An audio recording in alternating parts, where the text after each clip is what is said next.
दोस्तों, स्वागत है आपका हमारे चैनल दी यूनिक वर्ल्ड में। एक बार की बात है, संध्या का समय था। अकबर अपने बाग में दरबारियों के साथ राजकीय विषयों पर विचार कर रहा था। इतने में तानसेन ने अपनी सारंगी मिलानी शुरू की। सबका ध्यान तानसेन के वाद्य की तरफ आकृष्ट हो गया। दरबार का शेष कार्य स्थगित कर दिया गया। तानसेन ने एक मनहरन तान सारंगी पर छेड़ी। चारों तरफ से वाह वाह की ध्वनि आने लगी। बादशाह आनंदमग्न तकिए के सहारे लेटा हुआ सुन रहा था। चारों तरफ आनंद छा रहा था। इसी समय शहर का कोतवाल दो आदमियों को लिए हुए आया। उन आदमियों के कपड़े खून से लथपथ हो रहे थे। कोतवाल के अचानक आ पहुंचने से बड़ा रंग में भंग हो गया। बादशाह झल्ला गया और झिड़ककर कोतवाल से बोला, क्या तुमको इतनी भी तमीज न हुई कि यह समय दरबार का नहीं है? ऐसे मनबहलाव के समय बंदियों का लाना कहाँ तक उचित था? ये कैदी रात भर हवालात में रखे जा सकते थे। कल दरबार लगने पर इनके मामले पर विचार किया जा सकता था। फिर इतनी आतुरता दिखलाने का क्या कारण है? बादशाह की नाराजगी से कोतवाल सहम गया, परंतु बिना असलियत बतलाए भी काम नहीं चलते देखा।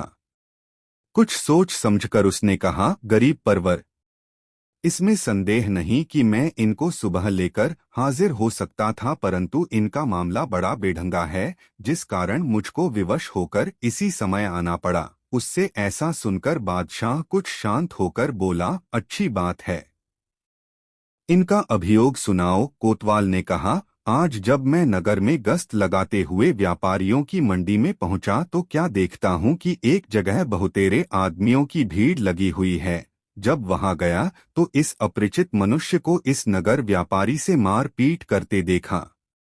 यह अपरिचित मनुष्य नगर व्यापारी को झिड़क रहा था कि अरे दुष्ट, आज से 5-7 वर्ष पहले तू मेरा दास था और वहां से छिपकर भाग आया है। बड़े परिश्रम के बाद आज तुझे पकड़ लिया है, अब मेरे रुपए अदा कर। इसको झिड़कते देख नगर व्यापारी बोला, नालायक, दास तो मेरा तू है, तुझे मैं आज कितने ही वर्षों से ढूंढ रहा था, भाग्यवश इस समय हाथ लगा है। इनकी आपस की ऐसी लड़ाई देखकर मैं इन्हें गिरफ्तार कर सरकार में लाया है। अब आपकी जैसी मर्जी हो, इनका निपटारा कीजिए। बादशाह ने उनसे साक्षी मांगी। नगर सौदागर ने कहा, गरीब परवर, आज 5 वर्ष का अरसा हुआ कि मैं अपना शहर ईरान छोड़कर दिल्ली आ बसा हूँ और यह हमारा नौकर इससे 2 वर्ष पहले ही मुझको छोड़कर भाग गया था। आज जब मैं बाजार में खरीद फरोख्त कर रहा था तो यह भी अचानक वहीं आ पहुंचा और मेरा हाथ पकड़कर बोला, तू मेरा गुलाम है, तू मेरा गुलाम है। मेरे व्यापारी होने का सारा शहर साक्षी है। जब पहला व्यापारी अपना बयान दे चुका तो दूसरा विदेशी व्यापारी बोला, पृथ्वीनाथ, यह झूठ बोलता है, क्योंकि ईरान का व्यापारी मैं हूँ। इस शहर में मैं बिल्कुल नया नया आया है, इस कारण यहाँ का एक भी नागरिक मुझे नहीं पहचानता। यह जो इस नगर में शेरली के नाम से विख्यात हो रहा है सो इसका फर्जी नाम है। यह नसीबा नाशरी मेरा गुलाम है। 7 वर्ष का जमाना गुजरा जब मैं इसे दुकान पर छोड़ बाहर व्यापार के लिए गया था। मौका देख यह मेरी बहुत बड़ी रकम चुराकर भाग आया है। तभी से मैं इसकी खोज में दर दर ढूंढता फिरता हूँ। आज 7 वर्षों के बाद यहाँ मिला है। इनका अभियोग दरबार के सभी लोग बड़े गौर से सुन रहे थे। मामला भी बड़ा पेचीदा जान पड़ता था। दोनों ही सौदागर के लिबास में थे और दोनों की मुखाकृति तीत भी अमीरों की सी थी। जब यह मामला चल रहा था, इसी बीच एक सरदार साहब भी आ पहुंचे और नगर व्यापारी शेरली को कैदी की सूरत में देखकर बोले, शेरली, यह तुम्हारी क्या हालत है? तुम कैदी की सूरत में क्यों दिखाई पड़ रहे हो? शेरली को इस सरदार के आने से बड़ी तसल्ली हुई और बोला, सरदार साहब, आप भी जानते हैं कि मैं कितने वर्षों से इस नगर में व्यापार कर रहा हूं और यहाँ का बच्चा बच्चा मुझे पहचानता है। समय के फेर से व दैव की अकृपा से आज मैं अपने ही दास द्वारा अभिशापित किया जा रहा हूँ। सरदार बादशाह को चिताकर बोला, गरीब परवर, यह शेरली आजकल का व्यापारी नहीं है, बल्कि लड़ाई के समय में इसने कई बार सरकार को रुपए की मदद देकर राजभक्ति प्रकट की है। शेरली की तरफ इशारा करके, शरली, यह तुम्हारी ही उदारता का कारण था कि मैंने गुजरात ऐसे सामर्थ्यशाली अधिपति पर विजय प्राप्त की थी। तुम्हारी वह मदद हमारी नहीं बल्कि बादशाह की मदद थी। सरकार की तरफ से तुमको अभी तक उसका कोई पुरस्कार नहीं मिला है। सरदार की इस सारगर्भित साक्षी से बादशाह खुश हो गया और बोला, शेरली को उस उपकार का बदला चुकाया जाएगा। बादशाह ने ईरान के सौदागर की तरफ इशारा करके कहा, क्यों भाई, तुमको भी किसी की साक्षी दिलानी है? यदि है तो उसे सामने लावो। सरदार की साक्षी से तो नगर व्यापारी का शेरली होना साबित होता है। ईरान का व्यापारी बोला, गरीब परवर, मैं इस स्थान में पहल आया हूँ, यहाँ की भाषा तक नहीं समझता और न यहाँ पर मेरा कोई परिचित ही है। अभी मेरा सामान भी बाहर ही पड़ा हुआ है, उसको यहाँ लाने में अभी कई दिन व्यतीत हो जाएंगे, फिर मैं किसकी साक्षी हूँ? हाँ, इतना जरूर है कि मैं दूर देशों से सुनता आ रहा हूँ कि आपके दरबार में बड़ा संचा न्याय होता है, इसलिए कृपया हमारा उचित न्याय करा दीजिए। दोनों फरीकैनों की बातें सुनकर एक सभासद ने बादशाह से अर्ज किया, पृथ्वीनाथ, यह मामला बड़ा ही बेढंगा दीख पड़ता है। इसका फैसला कवि गंग से कराया जाए। वे ऐसे मामलातों को महज खिलवाड़ मात्र समझा करते हैं। विचारा कवि गंग बड़ा घबराया और झट बोल उठा, हजूर, बीरबल के रहते इसका न्याय करने की दूसरे की आवश्यकता नहीं है, अतएव इसका न्याय बीरबल से ही कराया जाए। वे इससे कभी इनकार नहीं कर सकते। बादशाह तो पहले ही से समझ रहा था। उसने बीरबल को आज्ञा दी, इस मामले को अच्छी तरह जांचकर न्याय करो। बीरबल ने भी सहर्ष स्वीकार किया। बीरबल की कार्रवाई शुरू हुई। वह दोनों व्यापारियों को पास बुलाकर उनसे बहुत प्रकार की पूछताछ की, परंतु फिर भी कुछ मतलब की बात हासिल न हुई। तब उसने एक नई सूझ निकाली। बीरबल उन दोनों सौदागरों को एक जगह खड़ा कराकर एक जल्लाद को नंगी तलवार लिए हुए बुलवाया। जब वह आकर हाजिर हुआ तो बीरबल उससे बोला, क्या देखता है, गुलाम को अभी मार डाल। बीरबल के मुख से इतना शब्द निकलते ही जल्लाद तलवार लेकर झपटा। उसका झपटना था कि नगर व्यापारी यानी नकली शेरली अलग हट गया। बीरबल उसकी ऐसी हरकत देखकर तुरंत ताड़ गया कि असल में यही गुलाम है। उसने उसकी कलाई पकड़ ली। नकली शेरली ने भी अपना गुलाम होना स्वीकार कर लिया और वह तुरंत कैद कर लिया गया। अनंतर दरबारियों के पूछने पर उसने कहा, असल में मैं ही अपने इस ईरानी मालिक असली शेरली का गुलाम था। मेरी आदत धीरे धीरे बिगड़ने लगी। मैं हमेशा इसे हटाने को ताक में था। जब मेरा मालिक मुझे दुकान पर अकेला छोड़कर बाहर चला गया तो मेरी नीयत बिगड़ी और उसका बहुत सा माल लेकर वहां से भाग निकला। घूमते फिरते यहाँ पहुंचा और उस चोरी के रुपयों से व्यापार करने लगा। चूंकि इस काम को मैंने अपने मालिक के यहाँ ही सीख लिया था, इस कारण व्यापार चलाने में मुझे कोई दिक्कत न पड़ी और मेरा काम धड़ल्ले से चलने लगा। अब मैं असली शेरली के नाम से विख्यात हो गया हूँ। इतने दिनों के परिश्रम से जो मैंने भारत वर्ष में अपना नाम प्रख्यात किया था, सो आज देव के प्रकोप से मिट्टी में मिल गया। अब मुझसे गुलामी करते नहीं बनेगी, अतएव कृपा कर मुझे प्राण दंड की आज्ञा दीजिए। बादशाह ने शेरली से पूछा, शेरली, अब तुम इस आदमी को क्या करना चाहते हो? शेरली बोला, गरीब परवर, अब मुझे इसकी कोई जरूरत नहीं है। मेरी बात रह गई, अब आपके जी में जो आवे सो कीजिए। शेर अली के ऐसे संतोषप्रद वाक्यों से बादशाह को बड़ी प्रसन्नता हुई, परंतु उसने अपना राज किसी पर जाहिर न किया। विचारा अपराधी नसीबा जीवन की आश त्याग कर एक तरफ खड़ा था।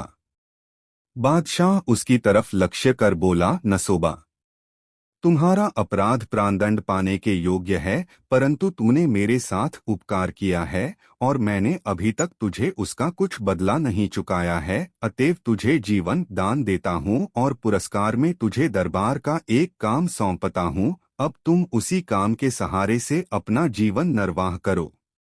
नसीबा खुशी के मारे फूला न समाया और बड़ी प्रसन्नता से उस पद को स्वीकार किया। बादशाह ने मन में विचार किया कि इस न्याय में बीरबल ने कमाल किया है, इस कारण उसको भी उचित पुरस्कार देना परमोचित है। बादशाह ने 3 पोशाक मंगवाई। उसमें पहली कुछ आभूषणों के साथ असली शेरली को और दूसरी बीरबल को तथा तीसरी नसीबा नामी गुलाम को देकर विदा किया। नसीबा शेरली के चरणों पर गिरकर अपने अपराध की माफी मांगी और उसको आदरपूर्वक अपने मकान पर ले गया। उसने अपना सारा धन शेरली के हवाले कर दिया। शेरली बहुत बड़ा व्यापारी था, उसका सारा कारोबार ईमान पर चलता था। उसने विचार किया, व्यापार से मेरे धन के अतिरिक्त जो कुछ नसीबा ने अधिक उपार्जन किया है वह उसके परिश्रम का है। उसने अपना असली धन लेकर शेष बचा धन नसीबा के हवाले किया और खुशी खुशी अपने ईरान शहर को लौट गया। दोस्तों, वीडियो को एक लाइक जरूर करें। दोस्तों, अकबर बादशाह को ठट्टेबाजी का बड़ा शौक था और दैवयोग से बीरबल भी बड़ा ठट्टेबाज था। एक दिन बादशाह और बीरबल में ठहेबाजी हो रही थी। बादशाह ने कहा, बीरबल, बहुत दिन हुआ कोई नया कौतुक तुमने मुझे नहीं दिखलाया, अतएव अब कोई ऐसा नवीन कौतुक दिखलाबो जैसा फिर कभी देखने में न आवे। बीरबल हंसते हुए बादशाह की आज्ञा शिरोधार्य की और बोला, हुजूर, इसमें कोई कठिनता की बात नहीं है, परंतु उसकी तैयारी करने में 2 लाख रुपए खर्च पड़ेंगे। बीरबल को तत्काल 2 लाख रुपए दिए गए। वह उन रुपयों को लेकर घर गया। दूसरे दिन स्नान ध्यान से निवृत्त होकर 1 लाख तो ब्राह्मणों को दान किया, बाकी 1 लाख रुपए अपने काम में खर्च किया। जब रुपया लिए बहुत दिन हो गए तो एक दिन बीरबल के जी में आया कि जो बादशाह को किसी दिन कौतुक की बात याद आएगी तो वह तत्काल तकाजा कर बैठेगा, इसलिए इसको गुपचुप इसी समय कर दिखाना चाहिए। वह बीमारी का बहाना कर दरबार जाना बंद कर दिया। धीरे धीरे बीरबल के बीमारी की बात बादशाह के कानों तक पहुंची। वह घबराकर इलाज के लिए बड़े बड़े हकीम और वैद्यों को उसके पास भेजा, पर उसकी बीमारी घटने के बजाय दिनों दिन बढ़ती ही गई। यह समाचार सुन बादशाह एक दिन स्वयं बीरबल से मिलने गया। बादशाह को देखकर बीरबल रोने लगा और बोला, पृथ्वीनाथ, अब मेरो जिंदगी का अंतिम दिन है, इस बीमारी से मैं बच नहीं सकता। बीरबल के असाधारण बीमारी से बादशाह को बड़ा खेद हुआ और वह बीरबल को तसल्ली देता हुआ बोला, बीरबल, तुम जानते ही हो कि मैं तुम्हें कितना प्यार करता हूँ, तुम्हारे बिना मेरा एक क्षण भी सुखपूर्वक नहीं बीत सकता। खुदा करे ऐसा न हो, नहीं तो तुम्हारी मौत से बढ़कर मेरी मौत होगी। बीरबल ने उत्तर दिया, गरीब परवर, विधि के विधान में कोई उलट फेर नहीं कर सकता। समय आने पर किसी की चाहे कितनी ही प्यारी वस्तु क्यों न हो, हाथ से निकल जाती है। आपसे यह मेरी अंतिम प्रार्थना है कि मेर पोछे कृपा कर मेरे कुटुंब का पालन करते रहिएगा। आपके अतिरिक्त कोई उनको सहारा देने वाला नहीं है। आह आह, मेरा जी बहुत घबरा रहा है। इस प्रकार ढोंग रचकर बीरबल अपने तई को ऐसा बनाया मानो कोई सचमुच असाधारण बीमार हो। बादशाह बोला, तुम किसी प्रकार की चिंता न करो, मैं तुम्हारे बाल बच्चों का अच्छी तरह पालन करता रहूंगा। इसके बाद बादशाह वहां से विदा हो अपने महल को चला गया। इधर जब रात्रि आई तो बीरबल के घर से रोने की आवाज आने लगी। लोगों के कानों कान पहुंचा। बीरबल के मृत्यु का समाचार क्रमशः खबर पाकर बीरबल के जाति विरादी के लोग एकत्रित हुए।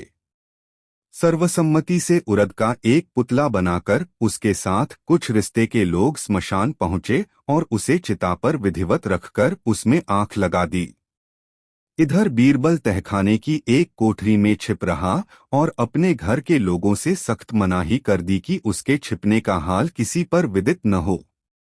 जब बीरबल के मृत्यु का समाचार बादशाह के पास पहुंचा तो वह अपने प्यारे दीवान की मृत्यु पर शोक करने लगा, परंतु अन्य मुसलमान अमीर उमराव बीरबल की मृत्यु से बड़े प्रसन्न हुए और इस खुशी में फकीरों को मिठाई खिलाई। हिंद प्रजा अनाथ सी होकर चारों तरफ शोक मनाने लगी। लोगों ने कई दिनों तक अपना दो कार्यक्रम बंद रखा। हर तरफ से बीरबल की मृत्यु का समाचार आने लगा। बादशाह ने बीरबल के बालकों को उसकी किया करने के लिए काफी सहायता दी। कुछ दिनों तक अकबर बिना दीवान के ही सभासदों की सहायता से राजकीय कार्यों को निपटाता रहा, परंतु जब प्रजावर्ग और बादशाह दोनों को क्रमशः बीरबल विस्मरण हो गया तो सभासदों की सम्मति से एक मुसलमान को अपना दीवान बनाया। नए दीवान की अंधाधुंधी से प्रजा वर्ग में बड़ा क्षोभ उत्पन्न हुआ और चारों तरफ से त्राहि की ध्वनि सुन पड़ने लगी। अपनी मृत्यु के एक वर्ष पश्चात बीरबल अपने कार्य साधन के लिए तत्पर हुआ और अपने पुत्र को 1 लाख रुपया देकर बोला, तुम यहाँ से 2 मील दूर किसी पहाड़ी पर एक बड़ा भव्य महल तैयार कराओ। महल ऐसा हो कि उसकी लपट चमक कई मीलों तक पहुँचे। यह काम बड़े गुप्त रूप से करना है, अतएव महल का पूर्णतया निर्माण एक ही रात में होना चाहिए। बीरबल का पुत्र बड़ा समझदार था। पिता के आदेश पर पहले महल में लगने वाली वस्तुओं को बड़ी सावधानी से संग्रह किया। जब उसे भली भांति संतोष हो गया कि अब सामान के अभाव में महल बनने का कोई काम न रुकेगा, तो वह गुप्त रीति से बहुत से कारीगरों को नियुक्त कर एक रात में हल्ला बोल दिया और कारीगरों को भली भांति ताकीद कर दी कि महल बनने का काम बड़ी गुप्त रीति से किया जाए और महल एक ही रात में बनकर तैयार हो। महल रातों रात बनकर तैयार हो गया। कारीगरों ने भली भांति दस्तकारी दिखलाई। लकड़ी पर इस सफाई से रोगन किया कि कोई भी देखकर नहीं कह सकता था कि वह लकड़ी का बना है। स्थान स्थान पर शीशों को ऐसी खूबी से जड़ दिया कि उसकी चमक कोसों तक फैलती थी। तब बीरबल खूब साफ सुथरे वस्त्रों से सुसज्जित होकर उस नए महल में आबाद हुआ। सबेरा होते ही वह बड़े ठाट बाट से सजकर नगर में पहुंचा। 1 वर्ष का विश्राम पाकर बीरबल खूब तगड़ा हो गया था। अच्छी सेवा होने से उसके शरीर के अंग प्रत्यंग खिल गए थे। नगर में जाते समय उसे देखकर किसी को बीरबल होने का भ्रम न हुआ। इस प्रकार देखता भालता राजदरबार में जा पहुंचा। एक लब्ध प्रतिष्ठ आगंतुक को देखकर सभासदगण एकटक उसी की तरफ देखने लगे। सभा का काम बंद हो गया, परंतु किसी ने उसको छेड़ा नहीं। अंत में कुछ देर बाद बादशाह ने पूछा, आप कौन हैं? कहाँ से आए हैं और यहाँ आने का क्या प्रयोजन है? बादशाह के ऐसे अपरिचितों से प्रश्नों को सुनकर बीरबल बोला, गरीब परवर, मैं आपका पुराना दीवान बीरबल हूँ। बादशाह भौचक सा हो गया और रुखाई से बोला, अय बीरबल, तू तो मर गया था न, फिर सजीव कैसे लौटा? बीरबल ने उत्तर दिया, हुजूर, मैं मर तो गया था, परंतु जब स्वर्ग लोक को गया तो इंद्र मुझ पर प्रसन्न होकर मुझे अपना मंत्री बना लिया। तब से मेरा दिन बड़ा सुखपूर्वक बीतता है। मेरी सेवा के लिए अप्सराएं नियुक्त हुई हैं। सर्वदा खाने को उत्तमोत्तम पदार्थ और पान करने के लिए अमृत प्रस्तुत रहता है। बीरबल की ऐसी बातें सुन बादशाह ने पूछा, तो ऐसे आनंद उपभोग को छोड़कर तुम्हारा यहाँ आना कैसे हुआ? बीरबल ने बड़ी विनम्रता से उत्तर दिया, पृथ्वीनाथ, आप हमारे पुराने अन्नदाता हैं। यह स्मरण कर इंद्र से मोहलत लेकर आपसे मिलने आया हूँ। आपके किए हुए उपकार मेरे हृदयपट पर अंकित हैं, इसीलिए आपके निमित्त स्वर्गलोक से एक उत्तम महल और एक परी साथ लाया हूँ। उपरोक्त दोनों चीजें यहाँ से थोड़ी दूर एक पहाड़ी पर छोड़ आया हूँ। यदि आप वहां तक चलने का कष्ट करें तो मैं उन्हें आपको दिखला दूं। बीरबल की बातें बादशाह को सच्ची जान पड़ी। उसने मन में अनुमान किया, जब बीरबल मर गया था तो बिना प्रयोजन के हुए लौटकर कैसे आया, और आया भी तो परी और महल इसके हाथ कैसे लगा। निःसंदेह बीरबल सत्य कहता है।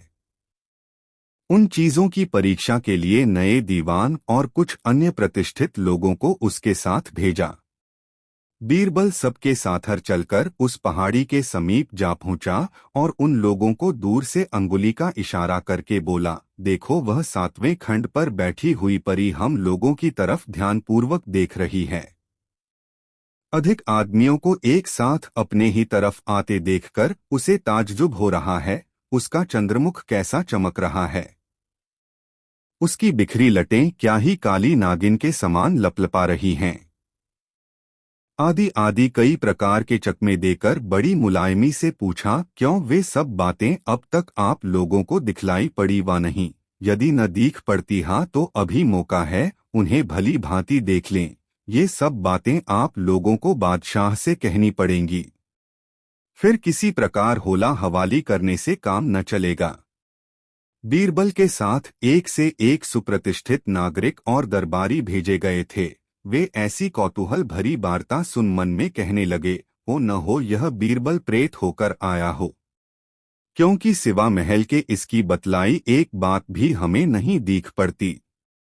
बीरबल के बारंबार पूछने पर उन लोगों ने एक स्वर से कहा, अफसोस हमें सिवा महल के और कुछ भी नहीं दिख पड़ता। तब बीरबल बोला, आप लोग क्षमा करेंगे, मैं पहले आप लोगों से एक बात कहना भूल गया था, वह यह कि इस लोक के मनुष्य अधिकतर पाप कर्म में रत हैं। दूसरे बहुत से लोग वर्णशंकर भी हो गए हैं, इसलिए इन दोनों श्रेणी के मनुष्यों के अतिरिक्त बाकी लोगों को ही ये स्ववर्गीय चीजें दोख पड़ेंगी। एक बार फिर से देखकर आप लोग सत्यासत्य का निर्णय कर लें। बीरचल फिर पहले की तरह सबको दिखलाना शुरू किया। इस बार लोग बड़ी सत्क्रेता से देख रहे थे, पर कुछ हो तब तो दिखलाई पड़े। सिया के उनकी दृष्टि में और कुछ भी ना आया, परंतु शंकर बनने के भय से सब लोगों ने परी का दिखलाई पड़ना स्वीकार किया और एक साथ ही बोल उठे, वाह वाह, क्या कहना। जो परी का नाम सुना था सो आज प्रत्यक्ष देखने में आई, ऐसो वारांगना आज तक मृत्युलोक में किसी को दृष्टिगत न हुई होगी। बीरबल बोला, आप लोग भली भांति पुनः पुनः देख लीजिए, क्योंकि यह बात बादशाह के सामने कहनी पड़ेगी। दरबारियों ने कहा, निसंदेह हम सब इस बात को बादशाह के सामने भी इसी प्रकार ज्यों की त्यों कह देंगे। पहले तो बीरबल इन लोगों की मूर्खता पर मन में बड़ी देर तक हर्ष मनाता रहा, परंतु उनको अपने माफिक समझकर शांत रहा। इन्हें यह सब देखते सुनते बहुत देर हो गई। उधर बादशाह भी इनकी प्रतीक्षा करते करते घबरा रहा था। इसी बीच बीरबल सबको साथ लिए हुए जा पहुंचा। इनको देखते ही बादशाह प्रफुल्लित हो गया और हर्ष के सहित नए दीवान तथा अन्य बड़े बड़े कर्मचारियों से वहां का समाचार पूछा। वे बीरबल के कथन की पुष्टि करते हुए महल और परी का होना स्वीकार किए, बल्कि कुछ और बढ़ा चढ़ाकर वर्णन किए। नया दीवान बोला, हुजूर लाहौल बिला कुवत, ऐसी परी क्या आज तक किसी को नसीब हुई होगी। नाहक यहाँ की स्त्रियां अपनी खूबसूरती का डींग हाँकती हैं। महल की शोभा और चमक तो सूर्य के तेज को भी मात करने वाली है। दीवान के मुख से वहां की प्रशंसा सुन बादशाह और भी भुलावे में पड़ गया और उसका हृदय काबू से बाहर होने लगा। घप तुरत बीरबल से बोला, बीरबल, उसको यहाँ लिवा लावो। बीरबल बादशाह की बात काटते हुए बोला, पृथ्वीनाथ, वह स्वर्ग की परी है, पैदल चलकर यहाँ नहीं आ सकती। हाँ, यदि आप स्वयं चलकर उसे लिवा लाए तो भले ही आपके प्रेम में पड़कर शायद चली आए। वह तो दीवान के मुख से परी की प्रशंसा सुनकर मात खा चुका था, इनकार कब करता। तत्काल सवारी तैयार करने की आज्ञा दी और आप भी कपड़े लत्ते से लैस हो गया। थोड़ी देर बाद सवारी तैयार होकर आन पहुंची। सभा के लोग पहले ही से सुसज्जित थे। सब लोग नगर से बाहर निकले। जिस समय बादशाह की सवारी इस ठाट बाट से निकली देखते ही बनती थी। अगर कोई अपरिचित मनुष्य उस समय के समाज को देखता तो उसकी और उसके वैभव की भूरी दो प्रशंसा करता। मध्याह्न में बादशाह पहाड़ी के समीप जा पहुंचा। धूप बड़ी तेज पड़ रही थी। धूप की लपट महल के शीशों पर पड़ने से उसका प्रतिबिंब बहुत दूर तक पहुंचता था, जिससे महल की शोभा दिन दूनी रात चौगुनी हो रही थी। दृष्टि पड़ते ही आंखें चौंधिया जाती थीं। बादशाह ऐसे अपूर्व महल को देख सारे महलों की उत्तमता भूल गया और बीरबल के आग्रह से अपनी मंडली सहित पहाड़ी पर चढ़ने लगा। थोड़ी देर चलकर महल के नीचे जा पहुंचा और महल की सुंदरता देखने लगा। बीरबल बोला, गरीब परवर, ऊपर दृष्टि फैलाकर देखिए, वह 7वें खंड की खिड़की पर बैठो हुई परो हम लोगों की तरफ देख रही है। उसकी दासी पीछे से पान बीड़ा थमा रही है। यह दासी क्या है, मानो सुंदरता की सीमा है। इसकी जोड़ की सारे महल में एक भी बेगम नहीं है। वह परी का क्या कहना। जिसकी दासी ऐसी है, उसके मालिकिन की प्रशंसा करना तो मानो सूर्य को दीपक दिखाना है। बारंबार उंगली का संकेत कर उसे दिखलाने लगा, फिर भी कुछ न देख पड़ने पर बादशाह ताज्जुब से बोला, आप न जाने क्या देख रहे हैं, मुझे तो कुछ भी दिखलाई नहीं पड़ता। बीरबल बोला, यदि आपको मेरे कहने पर विश्वास नहीं पड़ता तो आप अपने दीवान और अन्य मुसाहिबों से पूछ लीजिए। वे लोग तो पहले ही से बोर बल के पंजे में पड़ चुके थे। एक स्वर से परी का दीख पड़ना स्वीकार किया और बादशाह को उसके न दिखाई पड़ने पर आश्चर्य प्रकट करने लगे। बादशाह विचार सागर में लहरें मार रहा था। उसका मन नितांत चंचल हो रहा था। इसी बीच बीरबल ने कहा, पृथ्वीनाथ, मैं पहले आपसे एक बात कहना भूल गया था। वह यह कि स्वर्गीय वस्तुएं यहाँ के निवासियों को बड़ी कठिनता से दीख पड़ती हैं, कारण कि आजकल अधिकतर लोग वर्णशंकर हो गए हैं और वर्णशंकरों को स्वर्गीय वस्तुएं स्वप्न में भी नहीं दृष्टिगत होती, प्रत्यक्ष की तो चाहत ही निराली है। आपको खूब दृष्टि गड़ाकर ध्यानपूर्वक देखना चाहिए। देखिए, द्विज का चांद थोड़े अरसे के लिए अवश्य उदय होता है, परंतु सभी देखने वाले उसको नहीं देख पाते। हाँ, जो जन्मजा कुलीन और कर्म से पवित्र होते हैं वे उसे तुरंत देख लेते हैं। बीरबल की इन बातों से बादशाह और घबराया और मन में कल्पना करने लगा, सबको तो वह स्वर्ग की परी और उसकी दासी प्रत्यक्ष दिखलाई पड़ती है और मुझे नहीं, इसका क्या कारण है। हो न हो मैं ही वर्णशंकर हो। अब तक मैं अपने को वर्णशंकर नहीं समझता था, परंतु आज इस स्वर्ग की परी के सामने परीक्षा होने पर मुझे अपना वर्णशंकर होना निश्चित हो गया। मेरे ऐसे पतित जीवन को कोटिशः धिक्कार है। अब मुझे इस भेद को छिपाना आवश्यक है, नहीं तो प्रजावर्ग में मेरो बड़ी अपकीर्ति फैलेगो। मुँह पर तो सब वाह वाह करेंगे, पीछे वर्णशंकर समझकर मेरी हंसी उड़ाएंगे। इतने में बीरबल फिर अंगुली का संकेत करता हुआ बोला, देखिए, दो पृथ्वीनाथ। वह चंद्रा नना बैठी है और उसकी दासी बगल में खड़ी है। बादशाह ने लाचार होकर उसकी बात मान ली और बोला, हाँ हाँ, अब की बार वह मुझे प्रत्यक्ष दोस्त्र पड़ी। वह खिड़की में खड़ी होकर इधर को ही देख रही है। बादशाह को परी का देख पड़ना स्वीकार करने पर बीरबल सब सभासद और नए मंत्री के सहित महल के चौथे खंड पर गया।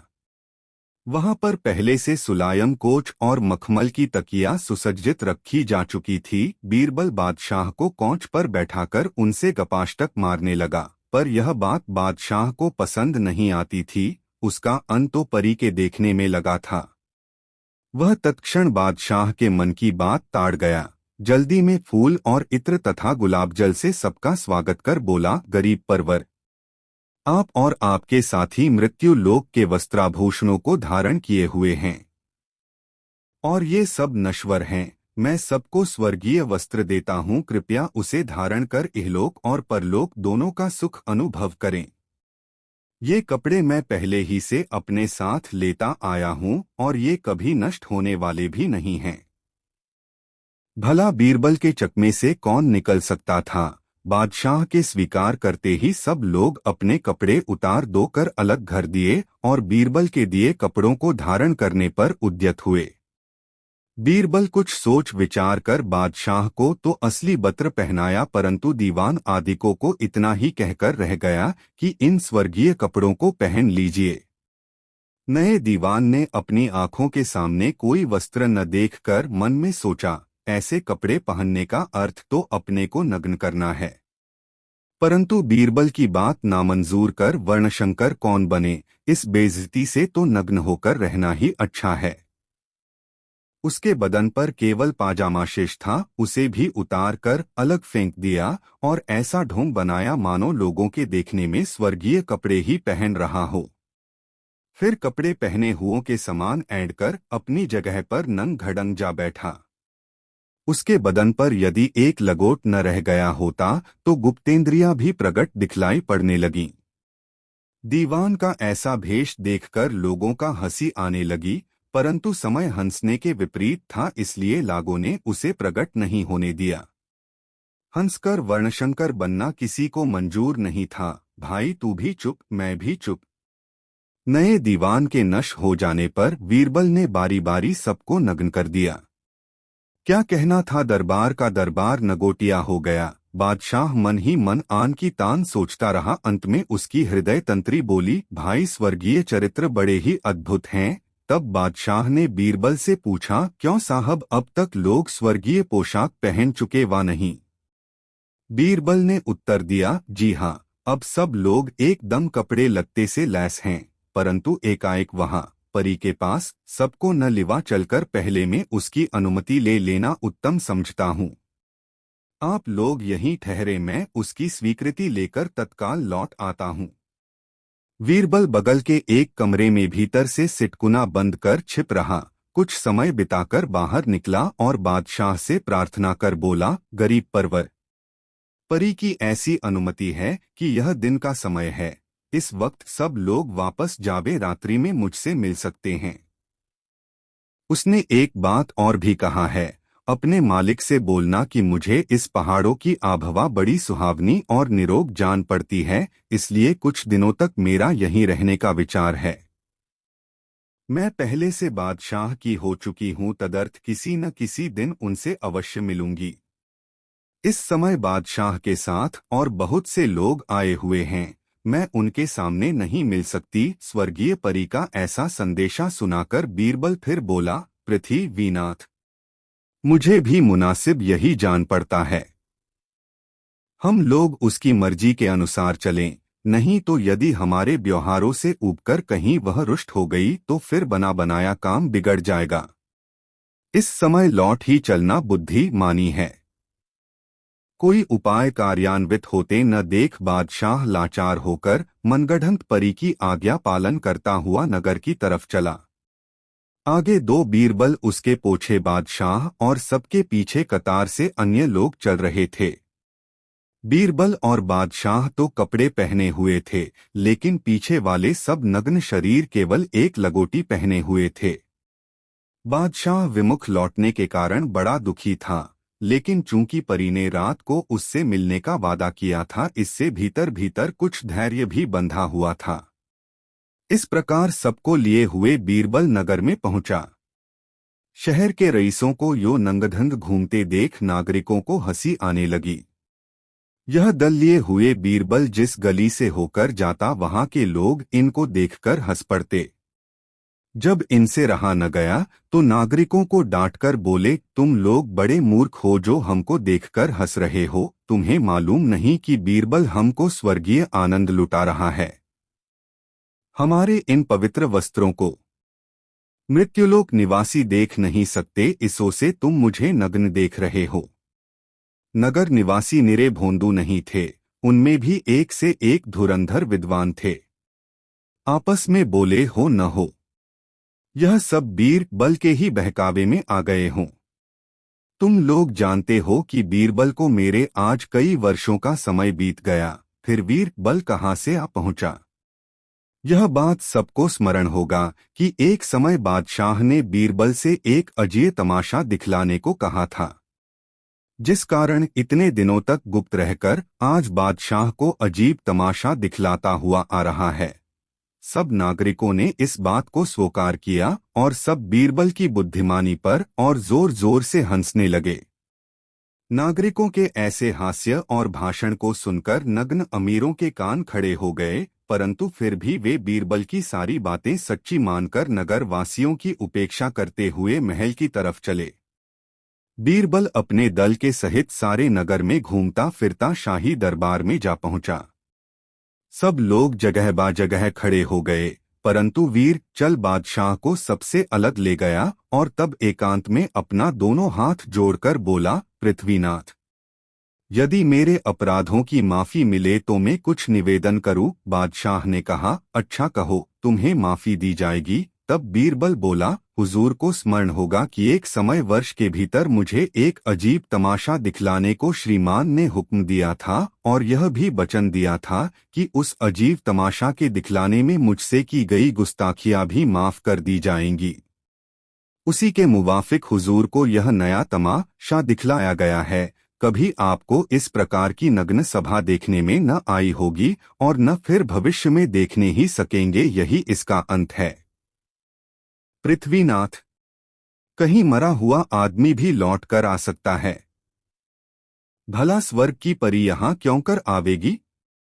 बादशाह लाचार था, वह बीरबल के कथनानुसार उसको पहले से माफी दे रखी थी, अतएव सभासदों से बोला, दीवान जी, आज से लगभग 1 वर्ष पहले मैंने अपने दीवान बीरबल को एक अजीब तमाशा दिखलाने की आज्ञा दी थी और उसमें होने वाले सभी अपराधों के लिए उसको माफी भी दी गई थी। सो आज बीरबल ने वही अजीब तमाशा हमको दिखलाया है। आशा करता हूं आप लोग उस पर रुष्ट न होंगे। यह जो कुछ भी हुआ सब मेरी आज्ञा के कारण हुआ है। इस बात का मुझे भी दुख है कि उसने आप लोगों की बड़ी हंसी कराई है। मैं ऐसा नहीं चाहता था। मैं तो केवल अजीब तमाशा ही देखने की लालसा रखता था। आप लोग इस बात को एकदम भूल जाएं और बीरबल से पहले सा ही प्रेम रखें। बादशाह की आशा सुनकर समस्त हिंदू दरबारी धन्य धन्य कहने लगे, परंतु मुसलमान दरबारियों का मुंह लटक गया और मन ही मन बीरबल की धृष्टता पर गालियों का बौछार उड़ाने लगे। बीरबल उनके वस्त्रों का गट्ठर पहले ही से दरबार में भेज चुका था, इसलिए उसको खुलवाकर सबके हवाले किया। सब लोग असलो वस्त्र धारण कर अपनी 2 जगहों पर जा विराजे और सभा का दूसरा कार्यारंभ हुआ। दोस्तों, यह कहानी आपको कैसी लगी कमेंट में जरूर बताएं। दोस्तों, एक बार आश्विन के महीने में बीरबल बीमार पड़ा, जिस कारण महीनों दरबार में नहीं आया। एक दिन बादशाह को उसे देखने की इच्छा हुई। वह 2 कर्मचारियों के साथ उसके मकान पर गया। बीरबल बादशाह को देखकर बड़ा प्रसन्न हुआ और उसका कुम्हिलाया हुआ हृदय कमल कुछ खिल सा गया। ये आपस में बड़ी देर तक वार्तालाप करते रहे। न बीरबल बादशाह को छोड़ना चाहता था और न बादशाह बीरबल को ही। बातचीत में कई घंटों का समय व्यतीत हो गया। इसी बीच बीरबल को पाखाना मालूम हुआ।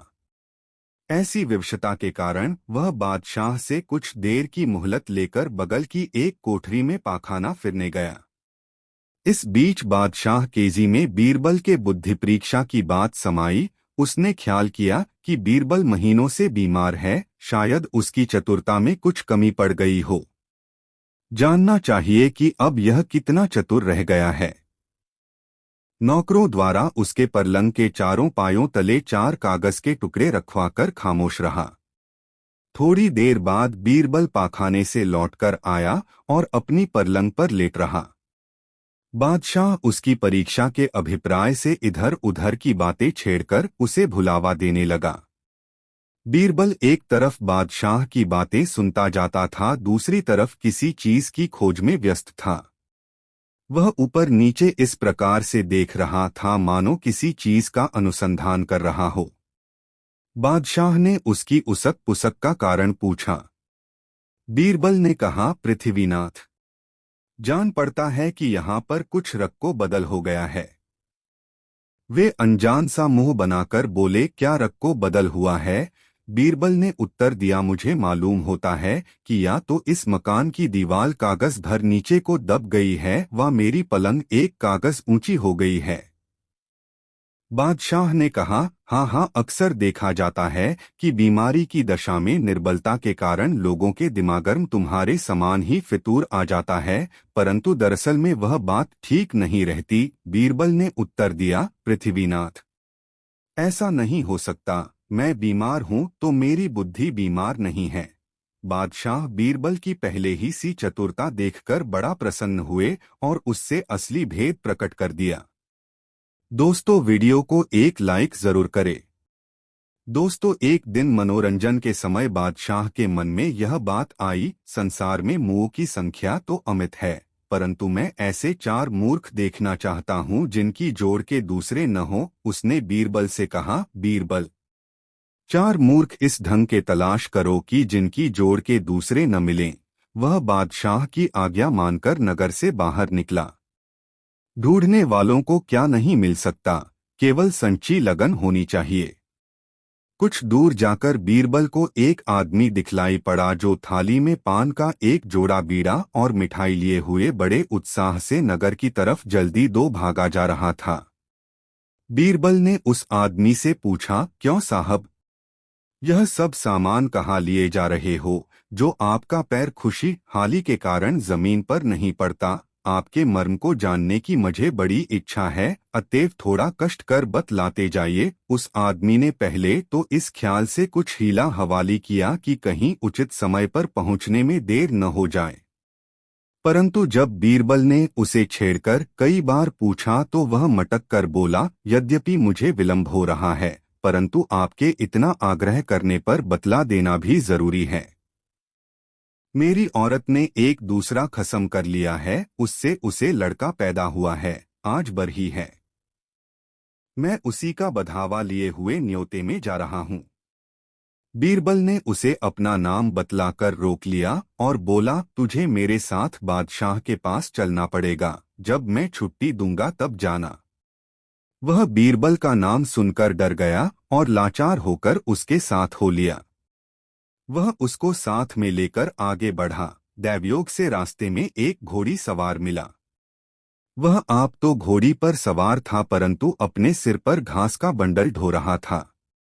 बीरबल ने उससे पूछा, क्यों भाई, यह क्या मामला है? आप अपने सिर का बोझ घोड़ी पर लाद कर क्यों नहीं ले जाते? उसने कहा, गरीब परवर, इसका कारण यह है कि मेरी घोड़ी गर्भिणी है, ऐसी दशा में उस पर इतना बोझ नहीं लादा जा सकता, मुझे ले जा रही है, यही क्या कम गनीमत है। बीरबल इस घोड़ी सवार को भी अपने साथ ले लिया और दोनों को लिए दिए बादशाह के पास पहुंचा। तब बीरबल बोला, पृथ्वीनाथ, 4 मूर्ख आपके सामने उपस्थित हैं। बादशाह तो 2 को ही देख रहा था, अतएव बोला, तीसरा मूर्ख कहाँ है? बीरबल ने कहा, तीसरा नंबर हुजूर का है, जो आपको ऐसे 2 मुखों के देखने की इच्छा होती है। चौथा मूर्ख मैं हूँ जो उन्हें ढूंढकर आपके पास लाता हूँ। बादशाह को बीरबल के ऐसे उत्तर से बड़ी प्रसन्नता हुई और जब उन्हें उनकी मूर्खता का परिचय मिला तो खिलखिलाकर हंस पड़े। दोस्तों, अकबर बीरबल की यह कहानी कैसी लगी कमेंट में ज़रूर बताएं। ऐसी और नई मज़ेदार कहानी सुनने के लिए हमारे चैनल दी यूनिक वर्ल्ड को सब्सक्राइब ज़रूर करें। वीडियो अपने मित्रों को ज़रूर शेयर करें। वीडियो देखने के लिए बहुत बहुत धन्यवाद।